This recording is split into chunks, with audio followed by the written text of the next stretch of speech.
మనము యేసయ్యను విశ్వసించిన వారము అని ఎలా తెలుస్తుంది? లేదా మన విశ్వాసం ఎలా బహిర్గతం అవుతుంది? మన క్రియల ద్వారా ఖచ్చితంగా విశ్వాసాన్ని మనం బయలుపరచాలి. రక్షణ పొందిన తర్వాత సత్క్రియలు చేయడానికి దేవుడు మనల్ని పిలిచారని బైబిల్ సెలవిచ్చింది. అంత మాత్రమే కాకుండా నిత్య జీవితంలో మనం మాట్లాడే మాటలు కూడా సరిగా ఉండాలి. కొన్నిసార్లు నోరు ఉంది కదా అని చెప్పి ఇష్టానుసారం కొంతమంది మాట్లాడుతుంటారు.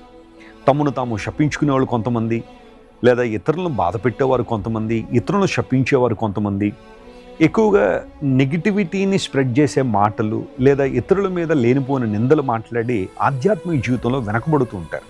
అయితే విశ్వాసులంగా మనం చేయాల్సిన పని ఏంటో తెలుసా? మన మాటల్లో శక్తి ఉందని గుర్తించి వాటిని శ్రద్ధగా పలకాలి, జాగ్రత్తగా పలకాలి. మన నోరు మాట్లాడుతున్నప్పుడు విశ్వాసంతో మాట్లాడాలి.